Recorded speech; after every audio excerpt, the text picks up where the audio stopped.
Going on, everybody? Rick Del Santo here. This is the Pro Wrestling Wire podcast, part of ProWrestlingWire.net. This is take number three Uh, for uh, this for this episode. We've got Ben Raymond of Relentless Pro Wrestling out in Southern California.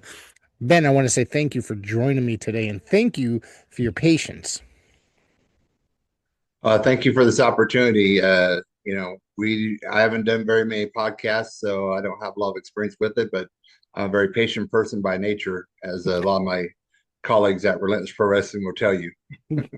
I could tell, especially with the blips and bleeps with this particular episode. So I really want to thank you for your patience and let's get breaking down into it because we wasted a little bit of time here, and I know you've got a very busy schedule in your personal life as well.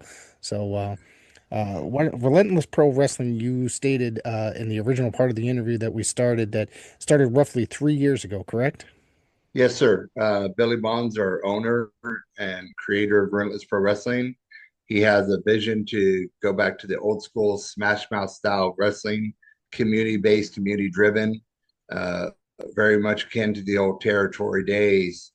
And that plays into everything we are at the heart of Relentless Pro Wrestling. We run normally out of Orange, California. It's our home venue at American Legion Post 132. And our upcoming show this July 12th is what we call an away game. We're going to be at the Elks Lodge Garden Grove. Uh, and, we're really looking forward to trying out a new venue there. That's just a couple days here. This coming Saturday, July 12th, day of the Juggernaut, Relentless Pro Wrestling. And you've got a packed show. I'm familiar with some of these names, not all of them. So I want you to tell me about some of these names as well. You got the main event with the Southern California Heavyweight Championship match. Mikey O'Shea taking on Bad News Bagu. Who did I say that right? You did. You said that Okay. perfectly, and that means Mr. Bagoo won't have to jump on a plane and come find you because he's that kind of Oh no. guy. Oh no. So I hope he doesn't, Yeah. if I ever have him on this podcast, hope he doesn't reach through the screen and choke me out or anything like that. So let's talk about these guys. I'm a little bit familiar with Mikey O'Shea. So why don't you tell me about Bad News Bagu as well? Well, I'm actually going to give Mikey O'Shea his flowers a little bit here. Mikey is a Southern California boy. He was actually born and raised in Garden Grove, California, and this is his very first time actually wrestling in his hometown. He's wrestled in every city around Garden Grove, but never actually had a match in Garden Grove, and that's why this show is called Day of the Juggernaut. This is a tribute to Mikey, and this will actually be his very first title defense with the Relentless with the Southern California Regional Heavyweight Championship. He just won that belt from Slice Boogie at our last show, and his very first challenger at Bad News Bagu is a force to be reckoned with. And he's just he literally is bad news. The man does not have a great attitude. He tends to leave bodies on the mat instead of having them walk back through the curtain. So this is going to be a very hard hitting matchup. It's going to be power and strength versus strength, and size versus size. I mean, Mikey's a little bit taller than Bagu, but not by much, and that's about the only advantage he's going to have, other than his heart to win in his hometown. Bagu does look like a scary individual. I tell you that much, judging by this picture that I have here. Yeah, he can definitely give some small kids nightmares. Now you mentioned Slice Boogie. Some of the guys that listen to this show may be familiar with him if you watch the United Wrestling Network or uh, the NWA and stuff like that. He had a pretty decent stint during COVID times of during the NWA, if I remember correctly. Yeah, he's been with them. He's been with Major League Wrestling for a little Yep. bit. Yep. He's with Championship Wrestling from Hollywood. Slice is a man that is going places and checking off names as he goes there. He's an incredible person. He was actually our champion for amazing champion to have. We really thank him for everything he did for Relentless Pro Wrestling. He came up a little bit short in his challenge against Mikey O'Shea. So, but Slice will definitely be back, and that's going to be an interesting rematch when it happens. Yeah. You also have here was the SoCal Cruiserweight Championship match. It's champion Alec Thomas against Joey Lancaster, the challenger. I a little bit familiar with both these guys, not entirely, but this looks like it's probably going to be a good hard hitting cruiserweight style matchup. Yeah, so Alec Tomas is our champion. He is someone that has taken Southern California by storm in the last couple of years, and he is every match he gets better. Every match he learns more from being in the ring. Um, he's got an incredible presence about him. He's tough as nails. I've seen the man go through some incredible battles, incredible wars, not just for Relentless Pro Wrestling, but for Santino Brothers, where he trained at, and all around LA and Southern California in general. And he's just an incredible athlete, bar none. And then Joey Lancaster, the biggest problem with Joey is he has a bit of an attitude problem, but he doesn't think so. Joey Lancaster is one of those kids that you look at him, you go, "Wow, this guy's going to be a star," and he will let you know that he is the star of the show. That's for sure. Southern California Women's Championship match. It's Danica Bloodwin taking on PJ Laurier. And these two I'm not too familiar with. Why don't you tell me about both these young ladies? Well, Donica's Miss Bloodwin is a veteran of the Southern California scene. Uh, Unfortunately, she's not a full time wrestler because she is a proud member of the United States military. She serves in the Navy. So when she's not out there, kicking butt for the United States, she's in the ring, leaving victims in her wake. Uh, but Donica is definitely she is a force of nature, and maybe a little bit of unnatural or uh, supernatural forces thrown in there, but she will never admit to that. She is very dark, brooding, and fearsome, which makes this match even more interesting because PJ Laurier uh, comes from the voodoo background, and she has her own supernatural forces to bring to bear there. PJ was actually supposed to be in the women's tournament to crown the SoCal Women's Champion, and she unfortunately did not make that tournament in time. She had an obligation that kept her away from the tournament, and so she's coming in hungry. She's coming in to prove that the belt should have been hers from the beginning, and Donica is laid claim to that title. So this one could get a lot more scrappy than people are anticipating. It's supposed to be a nice sunny day in California when this match takes place, but there may be a little bit of a chill in the air when these two bring their forces to bear here. Not sure if you noticed that or not. No, I didn't hear you there. You weren't muted, but I didn't hear you. There we go with the problems again. The connections. Well, I just mispronounced the names on just about every professional wrestler on this card so far. Well, no, you're doing pretty good for some folks that you've never heard of. It's but this is a testament to you're willing to step out of your comfort zone as well and bring a promotion that is we've been around for 3 years, but outside of Orange County and Southern California, a lot of folks may not have heard of us yet. Yeah, You're that's bringing what something new to your viewers and your listeners, and we're loving the chance to get this exposure out there and to get these names seen across the country. That's what Pro Wrestling Wire is about. We put it up on our website and we try to get we of course talk about all wrestling across the board, uh, and it's with a huge heavy emphasis on the independents internationally. So we try to push and I'm very interested in this as well. So do you guys film your events at all and put them up on maybe YouTube or anything like that? We do. We have an amazing production manager. His name is Seth Hardy, and we film all of our events. We get them up on our YouTube channel, and we put them up on Instagram and Facebook as well. Something else that we do that is a little bit more unique is we will, before an event, we will normally have a press conference where we have the talent, all of our amazing wrestlers come down to American Legion Post in Orange, and we will give a chance for people to ask them questions about their upcoming match. And that's something that can get a little it can get a little contentious sometimes. Myself, I'm the director of live events for Relentless Pro Wrestling, and Bear, who is our director of marketing and director of security as well.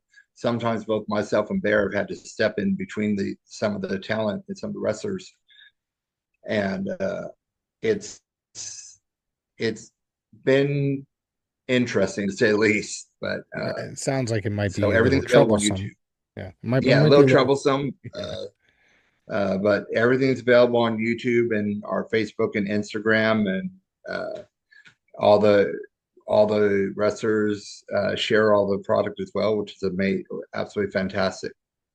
So that's a rough thing to get everybody to do we're is now in the full.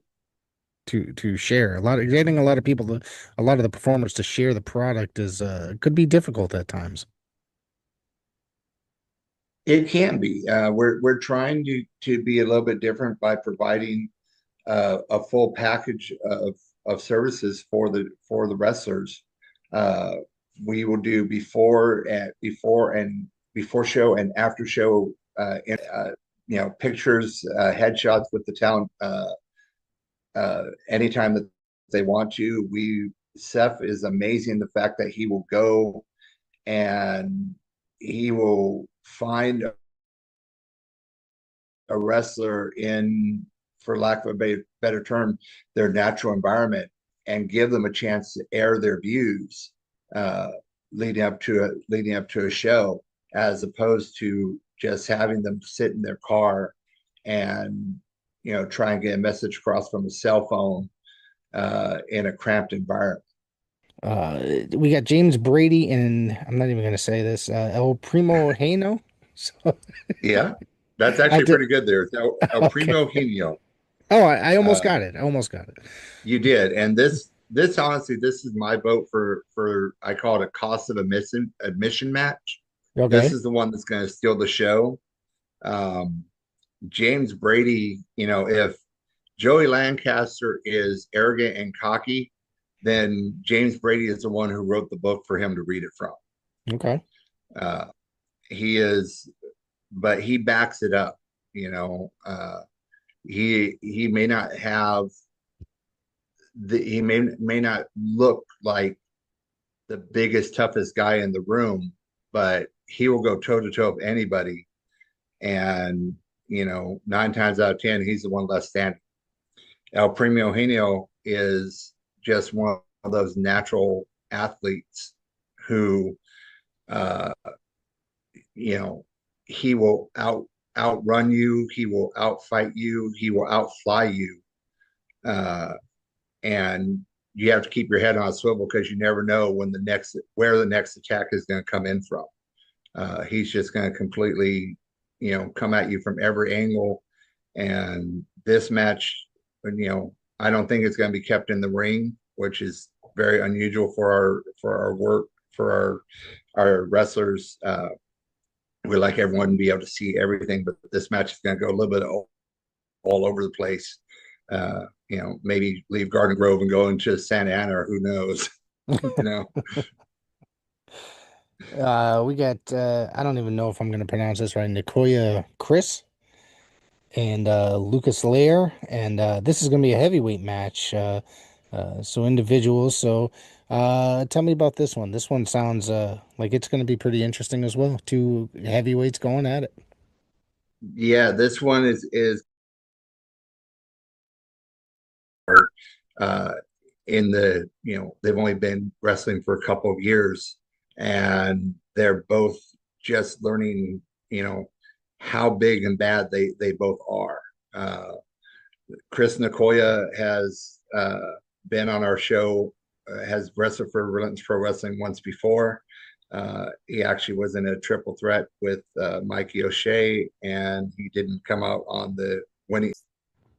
He's I personally have never seen the man wrestle, but I've heard his name whispered in the shadows before. He's almost like a boogeyman that when he appears in front of you, you don't have time to react because he all of a sudden just dwarfs everybody around him. Uh, so this should be, as the expression goes, big meaty men slapping meat. This is just going to be a knockdown, drag out fight. That's my favorite expression, by the way, just for the record, because Yeah, it just sounds so ridiculous. But um, yeah, then you got Thad Maximus taking on Raymond Bright, another cruiserweight match. You guys got a lot yeah. of fast cruiserweights, it sounds like, on this show. This one is actually really interesting because Thad Maximus, the last time he competed for us, he was a heavyweight. Uh, Wow. he was a party boy. He was a frat boy.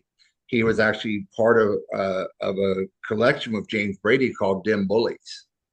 You know, and he let's just say that Thad has actually graduated. He the I don't care attitude. I'm just here for a good time, and he's becoming very very serious. So he's dropped down into the cruiserweight division now. Um, and Raymond Bright is again, he's one of those young men that you look at him, you see him in the ring, and you know he's got that it factor.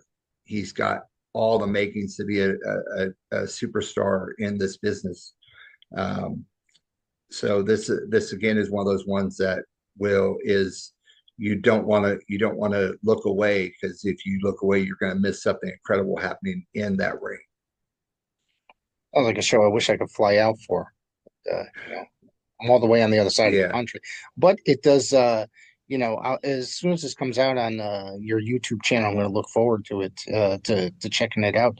It's now you can get the tickets by scanning the QR code. We're going to put it up on our website. It's also in the scan. It's also on our social media, so I want everybody to go over and check it out. You can scan the QR code, get the tickets. Tickets are general admission $25, ringside 40, and at the door, if you buy them at the door, they're all $5 more. And just want to make sure a note of that. So don't go to this show unprepared and saying that you saw one price on the flyer, because I know how wrestling fans can be. So you know, yeah. And I so I I kind of want to I don't want to shock your fans with the pricing of that because I've been talking to a lot of folks online about pricing across the country. Um, and you know uh, I am amazed to hear some of the prices again to the door at some of these places, and I really wish that we could uh, just do a $20 ticket for front row. But here in California, it's a little bit pricier on the real estate there. So, but I guarantee you'll get every bang for your buck, as they say, when you come to the show. yep. It's Day of the Juggernaut this Saturday, July 12th. Now, you were telling me about this place before we got cut off on the original interview that we were talking about. It's at the Garden Grove Elks Lodge, which is what were you telling me about it again? So this is what we're calling an away game. This is our very first time being at this venue, and this is Yep, going to be an outdoor show. right. It's they have their own private little park at the Elks Lodge there where they do a bunch of events, and so we're going to be outdoors under the wonderful California sunshine there, and we're going to see if we can make it hotter than the California sun. So this is going to be a lot of fun for us. We try and do 6 shows a year, where we do Hmm. 3 shows at our home venue in Orange, California, and we'll do 3 shows what we call an away game at a brand new Right. venue. And this is our very first experience at the Elks Lodge there in Garden Grove. All right. All right. And that's 11551 Trask Avenue, Garden Grove, California, 92843. And remember, check them out online. And of course, it's going to be a whole write-up on our website about this. It's going to be interesting to check out, and make sure you go subscribe to the YouTube. You follow them on Instagram and Facebook. And where else you guys? Do you guys have a TikTok? We don't have TikTok yet, but Mikey O'Shea does have a TikTok. Okay. I will let you know that Mikey O'Shea's TikTok is one of the most entertaining things I've ever seen in my life. Mikey is known as the element of surprise for a reason. Uh, he makes some incredible videos using that catchphrase. But on TikTok, he also has this amazing blank expression that he just likes to jump into people's chats with and see what happens. Uh, so it's quite amazing to watch and witness. So definitely, while we don't have a TikTok, follow Mikey O'Shea's Yeah, go TikTok on on over there. to it and check out the social media everywhere. Go support them. Ben, is there anything else that you want to throw out there before we wrap this up? No, again, I just really want to thank you for this opportunity. We share a friend and Jason Calley with the Alliance podcast. Yep, great guy out there. Yeah. I think I just mispronounced the name of the podcast there. It's a Alliance. It's the Alliance Guys podcast, and then today he There we does. go. It's Tuesday, so he does the pre-party. He covers a lot of the NWA, and I finally got the opportunity to meet him in person last year for the very first time at the NWA 76th anniversary show in Philadelphia. So, because we've been going back and forth for a number of years discussing pro wrestling and particularly the NWA, and to finally get to meet him in person and a great guy out, and he's doing a lot of really great work covering the United Wrestling Network and the NWA. Yeah, and so I got the chance to talk with him at the last Championship Wrestling for Hollywood show, and he's been a gentleman that I've known for many years, and so he sang your praises, which it made me even more excited to come on the show, and get a little bit more exposure for Relentless Pro Wrestling and make some new fans and learn about some new people as well. So it's been a Absolutely. very awesome. Absolutely, Ben. We're gonna have to have you back at some time in the future. And any shows you want to have, promote. All you gotta do is hit me up, and we'll sit there and talk about it. Definitely, and we can also get together sometime and we can talk about the love of independent wrestling that we both share. I like to talk to folks who say, "Oh, well, all I do is watch WWE or AEW," and I tell them that for $100, you can get two people front row to one of my shows, get food and drink, and meet all the talent, and you're 4 feet from the ring.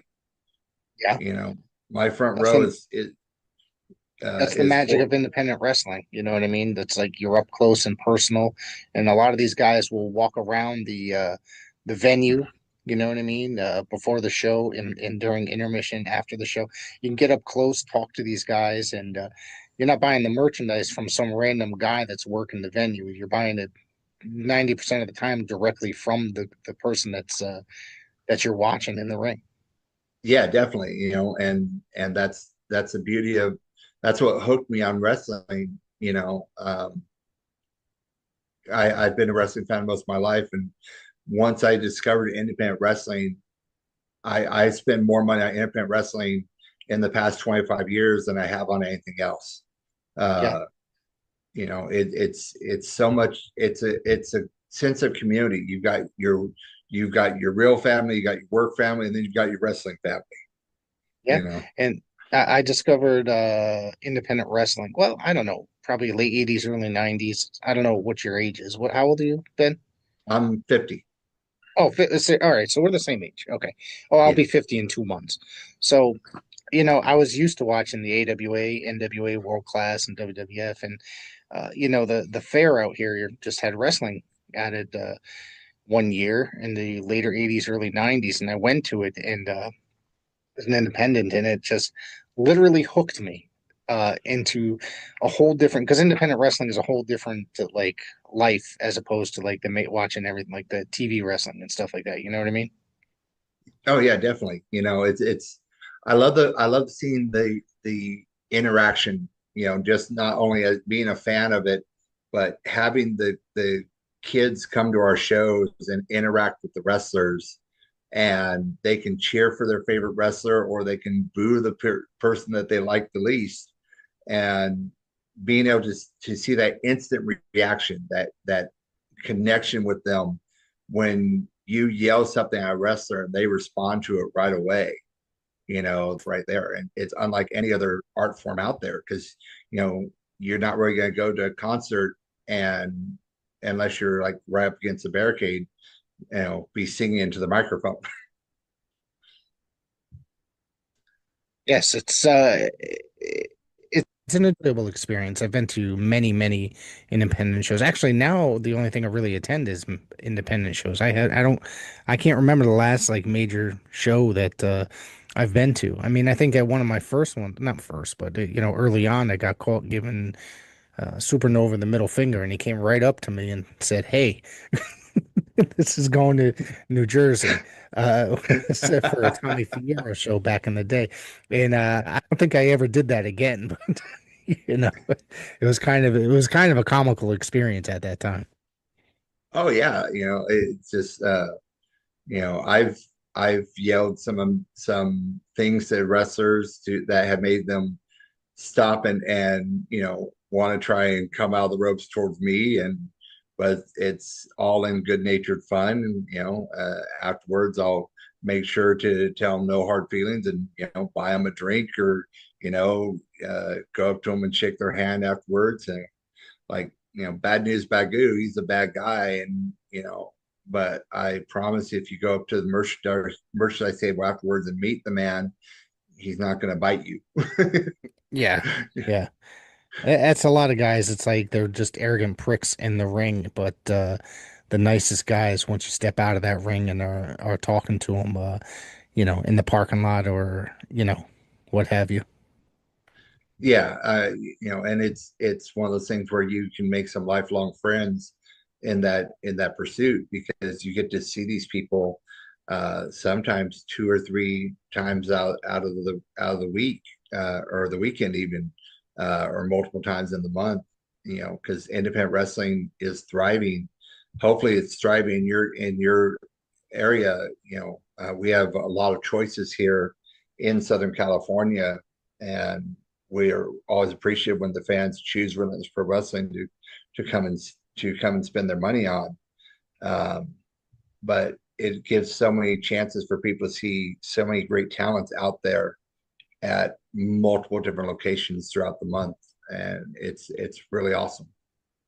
Connecticut right now is a hotbed for professional wrestling. There's multiple promotions in state, but New England as a whole, out of the was it the seven states that are in New England, it's it's wrestling is just gigantic right now out here. Independent wrestling as a whole, if you think about it, because there's like, there's a lot of streaming services for a lot of different professional wrestling out there. There's multiple different streaming services.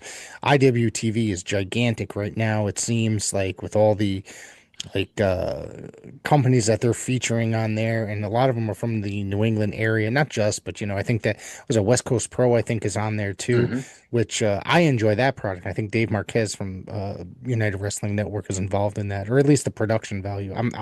I think I could be, if I'm wrong, I'm wrong. I'm sorry, but I'm pretty sure he was at least on some other events. But it's just there's a lot going on in the world of professional wrestling, and independent wrestling is really, really hot right now. And it's an amazing thing to think about because a lot of times growing up, and I'm sure that you remember, would get an independent show on TV for about 2, 3 months, if that, and then would just disappear and you'd never see it ever again. Yeah, and it's also the amount of exposure out there is it's one of the best things about it. Back in the old days, it was trading tapes and it was, Yes. trying to read about it in magazines to find out new people. Now you can send your friend across the country a link and say, hey, check out Alex Tomas. This guy's amazing. Or you can send them an entire show on IWTV and say, you've got to see the show start to finish. The wrestlers are amazing. The crowd was amazing. And I was there live. I just want you to share in that experience somehow, some way. Yeah. Yeah, yeah, and we were talking about if you, I do a show called Main Event Memories, which comes out on Wednesdays, and we just did a whole episode of how important wrestling magazines were to us in the 1980s growing up. But one of the things that we got dug heavily deep into was like the fan sections in some of these memories, or the pen pal sections of some of these magazines, which some of these people would have, and there'd be some classifieds where people would be buying and selling tapes. It'd be by like tape trader section basically in some of these magazines, and that how deep we got into tape trading back in the day. Especially, I was doing pretty deep from like say 1995 till about maybe 2003, 2004. That's about when the things started to go downhill for that. And dude, it was an amazing time to just be able to get wrestling from wherever, all over the world, because of these connections that you would meet through the wrestling community. Well, yeah, and think about all the names that we saw back then in the tape trading days that have gone become the megastars that they are today. You know, Yeah. Samoa Joe and John Cena when he was a prototype. Um, AJ Styles, Christopher Daniels, Frankie Kazarian, all these guys that were, you know, were known in our area that we could then, trade the tapes with people that had access to wrestling from Florida or access to wrestling from New England, because New England's always been a hotbed of wrestling. Yeah. And all the time I've been going to shows, it's never been, oh, there's nothing happening in New England. It's always talked about where that part of the country has always had at least one or two major independent promotions turning out stars, and shaping the industry as a whole. Yeah. Yeah. I mean, right now, and I'm not saying that we're turning out stars, but Paradise Alley Pro Wrestling out here, run by Mario Mancini and Paul Roma, just one of their guys just got signed to the ID deal, and Brad Baylor. I'm sure you've probably familiar with Brad Baylor a little bit. And I got to tell you, I know Paul and Mario really well. And so that's like the number one promotion in my heart, because I was not involved in professional wrestling for a little bit. And then when I started getting back into wrestling, I just started going to their shows. So I've been to more shows of theirs than anything. I had to hang out at the school and stuff like that. So I got to see Brad come up, you know what I mean? From training to his first match, and to get there. And it's kind of amazing now that on Tuesday nights I get to see him on NXT, and Wednesday nights and watch him on Evolve. So it's kind of amazing to see somebody that you actually know go through that journey and get there. Oh yeah, I mean, guys like Sami Zayn when he was wrestling under El Generico, Yeah. you know, coming out of the PWG days, Pro Wrestling Guerrilla, the Young Bucks and all the people that came out of that promotion. Candice LeRae, I remember with my home promotion was always called AWS, or the Alternative Wrestling Show, run by Bart Kapatsky. It started at Frankensons in City of Industry and then found a home in Southgate. And I went to more of their shows than anybody else, in the time I've been going to independent shows. And Candice Ray, I remember she used to bring cupcakes to sell at her merchandise table. Uh, and there was one particular match where me and my brother bought most of the cupcakes that she had brought to the show. And then B-Boy and Scorpio Sky had a cage match, and those cupcakes wound up being used during the cage match.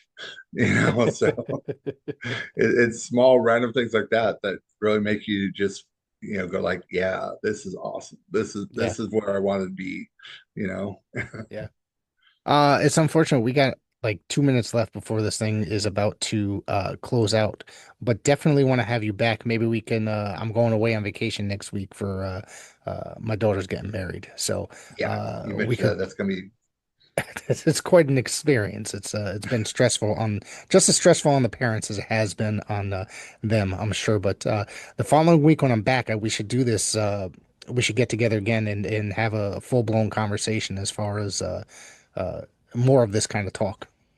definitely, I'd love to do that. And we'll have to get together and bring my entire team on board, uh and have the entire Relentless Pro Wrestling table come in and join you for a show someday, and talk about that more in depth as well. Absolutely. Absolutely. All Thank right. you, Ben. Thank you, sir. Thank you for this opportunity.